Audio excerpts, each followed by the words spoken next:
पहले हम रिब्स की बात कर लेते हैं थोड़ी सी और। तो रिब्स कैसे होते हैं हमारे अंदर, बाइसेफेलिक रिब्स हैं। तो कैसे बाइसेफेलिक है ये भी आपको दिखाऊंगी। बाइसेफेलिक का मतलब होता है it has 2 articulation surfaces on the dorsal and. ये मैं अभी आपको दिखाऊंगी, उसके अंदर ही दिखाऊंगी, आपको इसमें समझ नहीं आएगा। डोर्सल एंड मतलब पीछे वाला एंड, और इसका मतलब एक रिब जो है वो 2 जगह से जुड़ता है। कैसे जुड़ता है वो अभी दिखाती हूँ आपको 3D में, ठीक है। तो अब हम रिब्स की एक बार बात कर लेते हैं। और अगर आपसे मैं बताऊँ कि बोन में सबसे इंपॉर्टेंट क्वेश्चन क्या है जो नीट में पूछा जा सकता है, वो ये रिब्स ही हैं, यही पूछे जाएंगे आपसे, ठीक है। तो ट्रू रिब्स जो होते हैं वो 7 पेयर होते हैं शुरू के।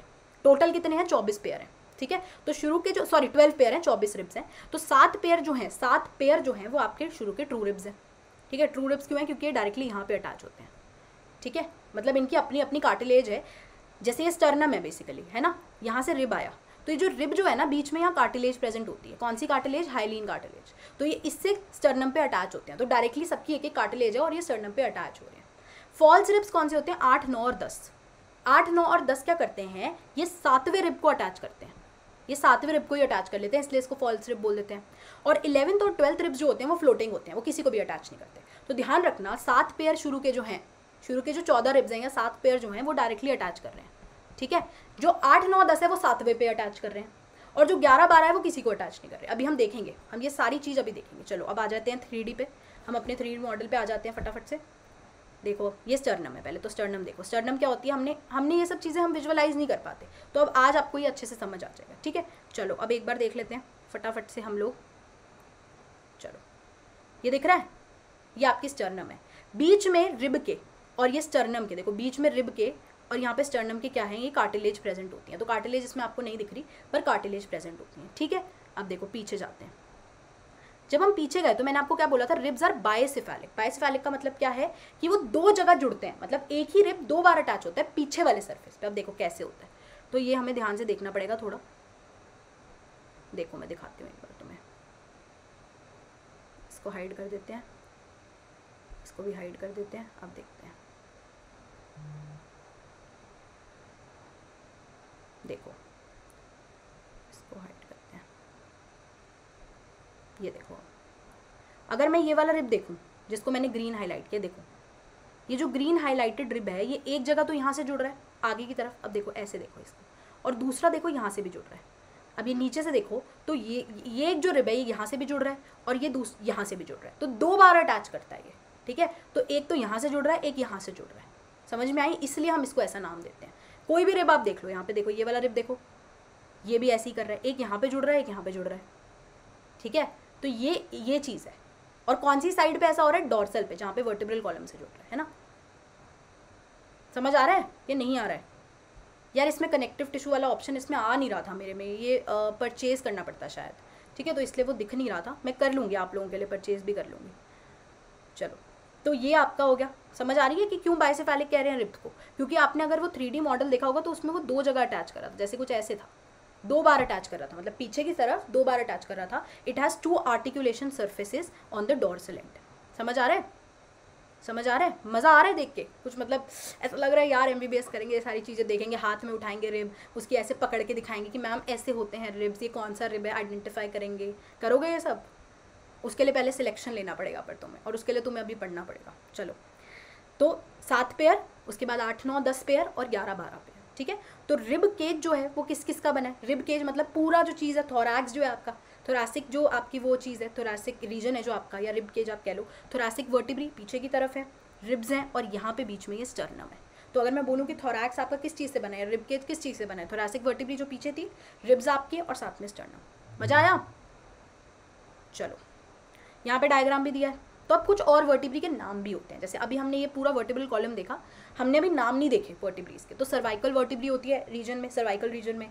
फिर आपकी थोरैसिक वर्टिब्री कहाँ होगी, थोरैसिक रीजन में, ठीक है। फिर आपकी नीचे क्या होती है, यहाँ पे लंबर वर्टिब्री होती है। फिर आपकी सेक्रम होती है, फिर कॉकेक्स होती है, ठीक है। तो ये नाम आपको ध्यान रखना है, और कितना नंबर होता है इनका आपको ये भी ध्यान रखना है। तो C7, T12, L5, S5 fused और C4 फ्यूज्ड। ये जो ब्रैकेट है इसका मतलब है फ्यूज्ड है, ठीक है। तो मेन आपको याद होना चाहिए कि 7 सर्वाइकल वर्टिब्री है, 12 आपकी थोरैसिक है, 5 आपकी लंबर है, और ये सेक्रम और कॉकेक्स क्या होती हैं, फ्यूज्ड होती हैं। तो ये भी हम अभी वर्टेब्रल कॉलम देखेंगे 3D मॉडल में, तो आपको और अच्छे से क्लियर हो जाएगा। तो ये अलग अलग तरीके की बोन्स होती हैं। अब जैसे तुम MBBS करोगे ना, तो तुम्हें सारी वर्टिब्री आइडेंटिफाई करनी होगी कि कौन सी लंबर है, कौन सी सेक्रल है, सेक्रल और कॉकेक्स तो फिर भी हो जाती है, थोरासिक कौन सी है, सर्वाइकल कौन सी है, नंबर क्या हो सकता है इस वर्टिब्री का, ये सब चीज़ें आप पढ़ोगे। तो एक एक बोन आप स्टडी करोगे डिटेल में, पर एक बेसिक आइडिया हो तो मज़ा आता है पढ़ने का। मतलब अब ये क्या, तुम देखो अगर तुम ये रिब्स वाला चीज़ ऐसे पढ़ लेते और ये बाइसेफेलिक रट लेते कि 2 आर्टिकुलेशन सरफेस है, और अब तुमने देख लिया, तो अब तुम्हें हमेशा याद रहेगी ये बात कौन से सरफेस पे है। तुम यहीं गलत कर देते कि वेंट्रल था, डॉर्सल था, मुझे तो पता ही नहीं है,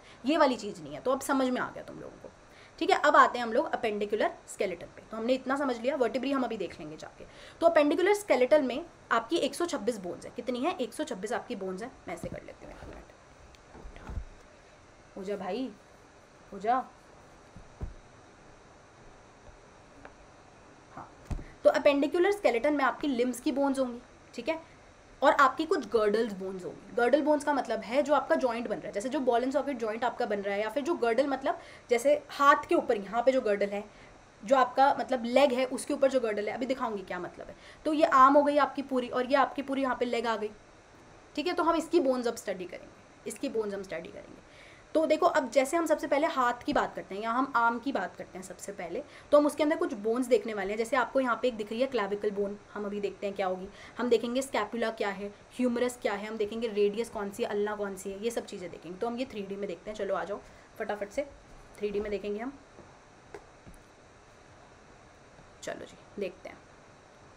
अब देखो ये आपका होता है, ये क्या है आपका स्कैपुला है, तो ये पीछे की तरफ है। देखो पहले तो ये समझो, आगे स्टर्नम है आपका, यहाँ पे ये रिब्स हो गए, ये आपका पीछे की तरफ क्या है, स्कैपुला है, ठीक है। और ये आगे की तरफ, ये आगे की तरफ जो बोन है ऐसे जो है आपके ऊपर, आपको क्लैविकल बोन जो हम बोलते हैं, ब्यूटी बोन भी बोलते हैं, कि यहाँ पे हमारी जैसे दिखती हैं, आप एक्ट्रेसेस की देखना, तो क्लैविकल्स दिखती हैं तो बहुत मतलब वो होता है।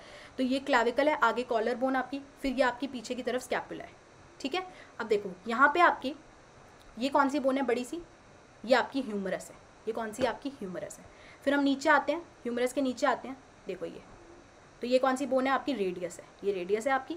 और ये देखो ये कौन सी बोन है, ये आपकी बोन होती है ये वाली, ये आपकी अल्ना है, ठीक है। तो ये अल्ना जो होती है ना, देखो ये अल्ना ऐसे करके अटैच होती है, ऐसे ऐसे होता है इसके अंदर एक यू शेप जिसको बोलते हैं, ये अल्ना होता है, ठीक है। तो ये अल्ना है, ये आपकी यहाँ पे रेडियस है, ठीक है, और ये आपकी यहाँ पे ह्यूमरस हो गई। ये आप ऊपर क्या है यहाँ पे, ये आपका कॉलर बोन क्लैविकल हो गई, और पीछे की तरफ आपका ये हो गया स्कैपुला, ठीक है। अब देखो आप अगर ध्यान से नोटिस करो तो स्कैपुला का एक पार्ट यहाँ पे क्लैविकल के साथ जुड़ रहा है, ये देखो स्कैपुला का एक पार्ट ये देखो क्लैविकल के साथ जुड़ रहा है कि नहीं जुड़ रहा, दिख रहा है सबको, है ना। और देखो स्कैपुला का ही एक पार्ट ऐसा कुछ है जो ह्यूमरस के साथ जुड़ रहा है, दिख रहा है, ये जो मैंने हाईलाइट कर दिया। तो ये जो चीज़ है जो ह्यूमरस के साथ ऐसे जुड़ रही है, इसको हम बोलते हैं ग्लिनोइड कैविटी, और ये NCERT में भी दिया है, पर आपको समझ में नहीं आएगा जब तक आप ये चीज़ नहीं देखोगे। तो ये ग्लिनोइड कैविटी है जिसके साथ क्या जुड़ रही है, देखो ह्यूमरस। तो हम हमेशा कंफ्यूज कर जाते हैं कि ह्यूमरस कहाँ जुड़ रही होगी, स्कैपुला विजुअलाइज नहीं कर पाते हैं। तो अभी आपको समझ में आ जाएगा, देखो ग्लिनोइड कैविटी के साथ कौन आपका जुड़ रहा है, ह्यूमरस अटैच कर रही है, ठीक है।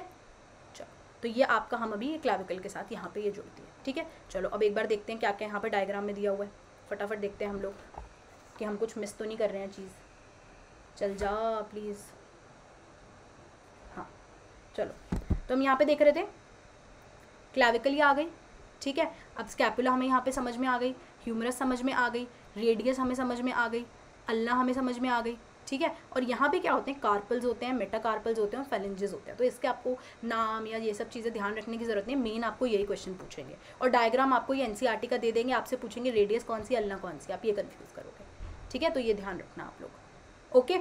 चलो अब हम इसके बाद बात करेंगे 2-3 पॉइंट्स की, जैसे कि हमने पढ़ा क्लैविकल और स्कैपुला, ठीक है। तो scapula has elevated ridge called spine, मैं आपको भी दिखाऊंगी स्पाइन क्या होती है।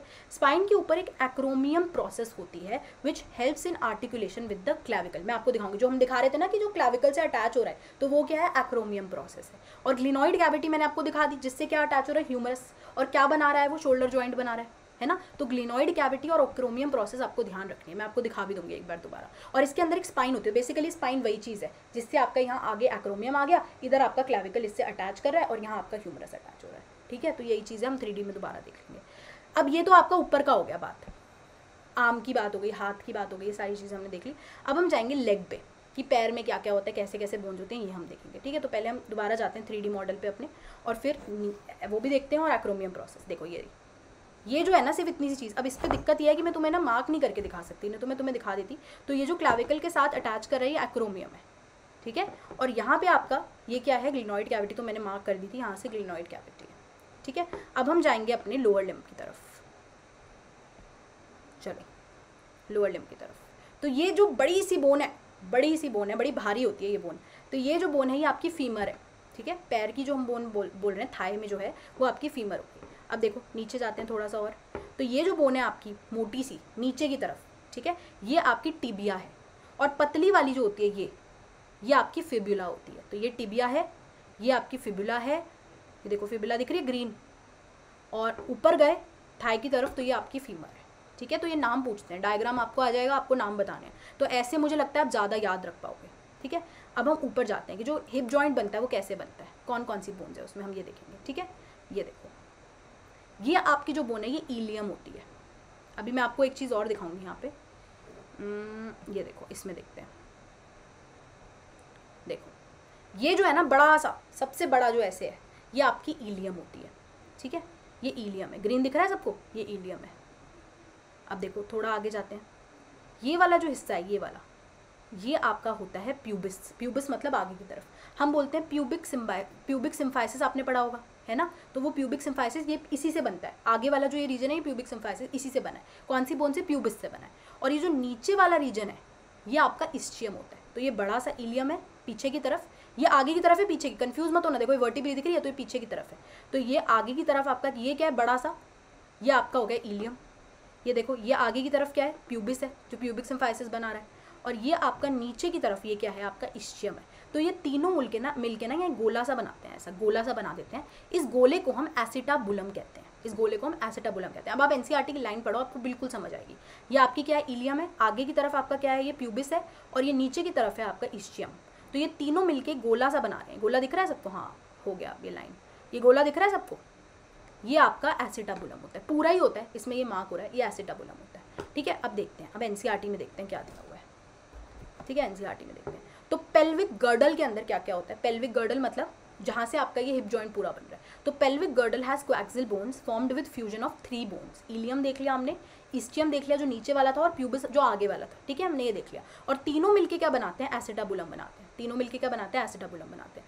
The 2 halves meet ventrally to form pubic symphysis. तो मैंने आपको बताया था कि इधर वाला प्यूबिस और इधर वाला दोनों मिलके आगे क्या बना रहे हैं, प्यूबिक सिम्फाइसिस। ये आगे वाला जो था ये प्यूबिक सिम्फाइसिस बना रहे हैं, ठीक है, which contains the fibrous cartilage, ठीक है। Fuse to form one bone known as the coaxial bone. तो सबको मिला के हम कोएक्सियल बोन बोल देते हैं, ठीक है। चलो मैंने कुछ गलत तो नहीं बता दिया ना, मैंने एक चीज़ शायद गलत बोल दिया, तुम लोग ध्यान भी नहीं देते हो। Pelvic girdle has coaxial bones formed by the fusion of 3 bones. एक तो आपको ये सारी चीज़ समझ आ गई होंगी, उसके बाद आपको एसिटाबुलम भी समझ आ गया। अभी हम एक चीज़ और पढ़ेंगे तो और क्लियर हो जाएगा आपको। और कुछ रह तो नहीं गया यहाँ पे, चलो एक बार और देख लेते हैं हम लोग। देखो ये जो है हमने पढ़ा था वर्टिब्रीज होती हैं, फिर सेक्रम और कॉकेक्स क्या है, फ्यूज्ड है। तो ये देखो ये जो मैं ग्रीन में दिखा रही हूँ ये आपका सेक्रम है, पीछे की तरफ सेक्रम है। तो वर्टिब्रल कॉलम ही है जिसका सबसे नीचे की तरफ जाओ तो ये सेक्रम है। और देखो एक पूंछ जैसा कुछ है, ये चीज़ ये आपकी कॉकेक्स है, ठीक है। कॉकेक्स जो भी प्रोनाउंसिएशन है, अगर मैं गलत हूँ तो आई एम सॉरी। ये आपकी कॉकेक्स हो गई और ये आपकी सेक्रम हो गया पीछे की तरफ। इसके ऊपर देखो कौन सी वर्टिब्री है, ये इसके ऊपर कौन सी वर्टिब्री होती है, लंबर वर्टिब्री है, ये लंबर वर्टिब्री हो गई, ठीक है। अब वर्टिब्रल कॉलम रह गया था, वो भी देखते हैं, देखो दिखाती हूँ तुम्हें। ये देखो पीछे, ये आगे स्टर्नम है, रिब्स हो गए, पीछे जाओ ये सारा वर्टिब्री है, ये देखो ये वर्टिब्री है, थोरैसिक वर्टिब्री है। फिर नीचे जाओ तो तुम्हें ये भी थोरैसिक है, ये नीचे जाओ अलग अलग वर्टिब्री तुम्हें दिखेंगी, ये देखो। फिर ये तुम्हारी यहाँ पे आ गई, तुम्हारी ये हो गई तुम्हारी लंबर। फिर सेक्रम और कॉकेक्स हमने देख लिया। अब एक बार स्कल में देखते हैं, स्कल कहाँ गया, ये देखो पीछे की तरफ जाओ नेक की तरफ। तो ये तुम्हें कौन सी वर्टिब्री दिखनी चाहिए, नेक में सर्वाइकल वर्टिब्री दिख रही है, ठीक है।